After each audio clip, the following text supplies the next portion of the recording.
السلام عليكم، مرحبا بكم في قناة رشا للطبخ البسيط. اليوم إن شاء الله وصفتنا رائعة جدا، كيكة ديال الكوك، الكيكة التي تبهرين بها ضيوفك. كيكة رائعة بلا حليب بلا يوغورت، كتجي كبيرة وعملاقة.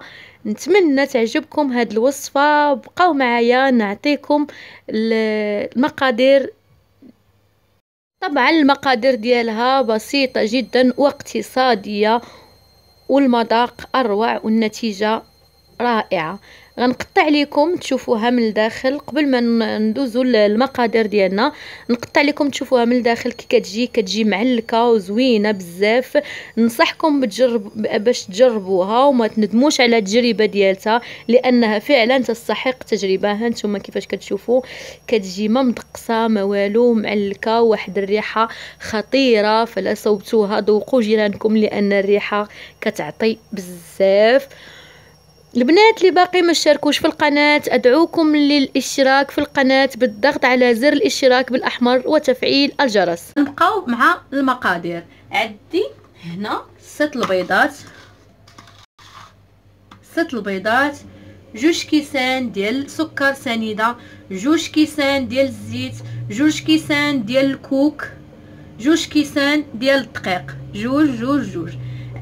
الا الخمارات فهما عندي 4 الخمارات، ها هما 4 الخمارات، ونكهه ديال الفاني او اي نكهه تحبون. هادو هما المقادير كامله ديال الكيكه ديالنا. بقاو معنا نجيبو باش نبداو نديرو الطريقه ديال الكيكه ديالنا.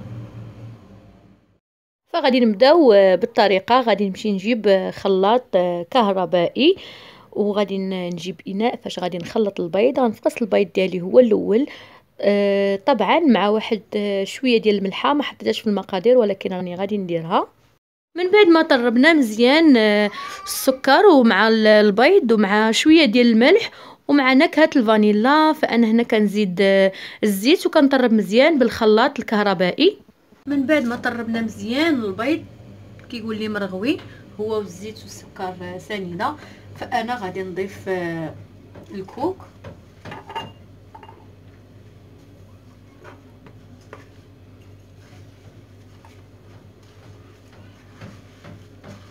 هو الاول،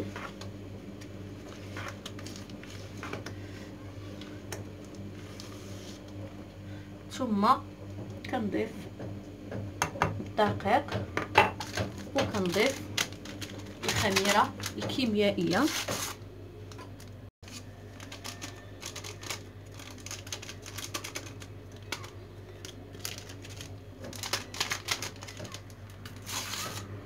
عندي تقريبا شي 32 غرام بيكنج باودر.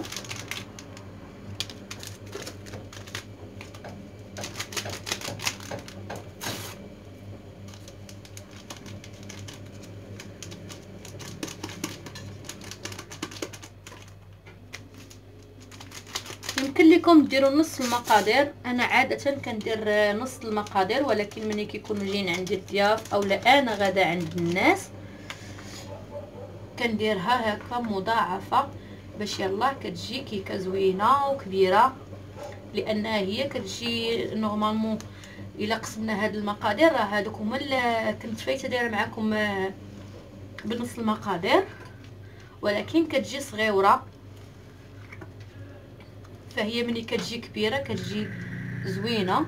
نزيدو الدقيق ديالنا الكاس الثاني. كنكتفيو بجوج الكيسان ديال الدقيق فقط، ما كنديش نديروش على حساب الخليط او لا شي حاجه بحال هكا. طبعا فالفران سخون، خاص الفران يكون سخون.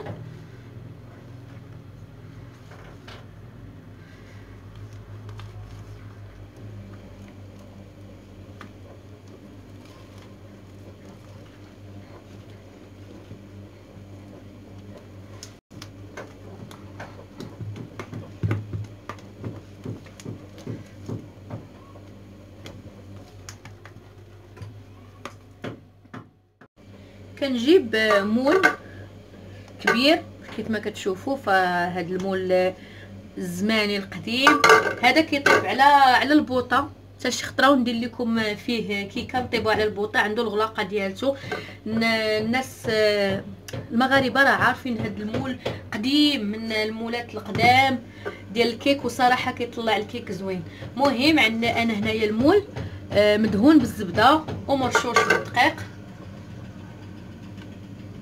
كنحاول نهز يدي الفوق، دائما نهز يدي الفوق في الكيكه باش كتدخل ليها الهواء وكتجي هوائيه واسفنجيه وكتطلع في الطياب.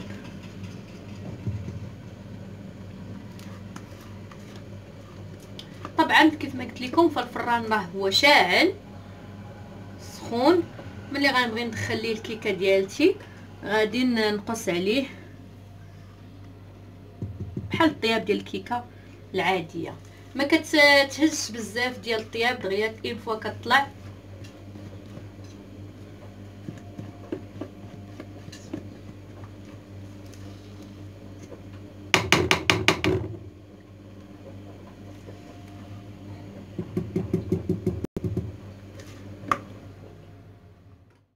صافي وغندخلها للفرن وتطيب ونتلاقاو. ها هي الكيكه ديالنا طابت. انا جبت صحن تقديم باش غادي فين نقدمها. غنخليها شويه تبرد عاد كنحيدها من المول لانها كتكون خفيفه، ماشي بحال الكيكه العاديه كتكون خفيفه بزاف. غادي نجيب ناباج اولا نجيب العسل اولا الكونفيتير حسب المتوفر، غادي ندهنها من جميع الجوانب وغادي نزينها بالكوك باش يبقى عندنا نفس الذوق ونفس الغابيل ديال الكوك اللي كاين لداخل. كيف ما كتشوفوا فكتجي محمره معلكه غزاله.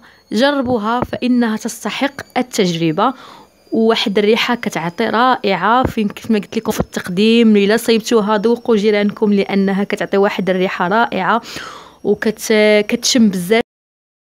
طبعا كنشكركم على المشاهدة لآخر الفيديو، وشكرا لكم على الدعم وعلى التشجيع. ومن نعاود نقولها لكم عاود تاني، اللي باقي ما اشتركش في القناة يضغط على زر الاشتراك بالاحمر ويفعل الجرس، ومرحبا بالجيمات ديالكم اللي كتطلع لنا الفيديو كيستحق كياخذ الحق ديالو من المشاهدة. شكرا جزيلا لكل من التحق مؤخرا بالقناة، وشكرا على الأصدقاء القدامى والأعضاء القدامى ديال القناة، وشكرا لكم على التشجيع.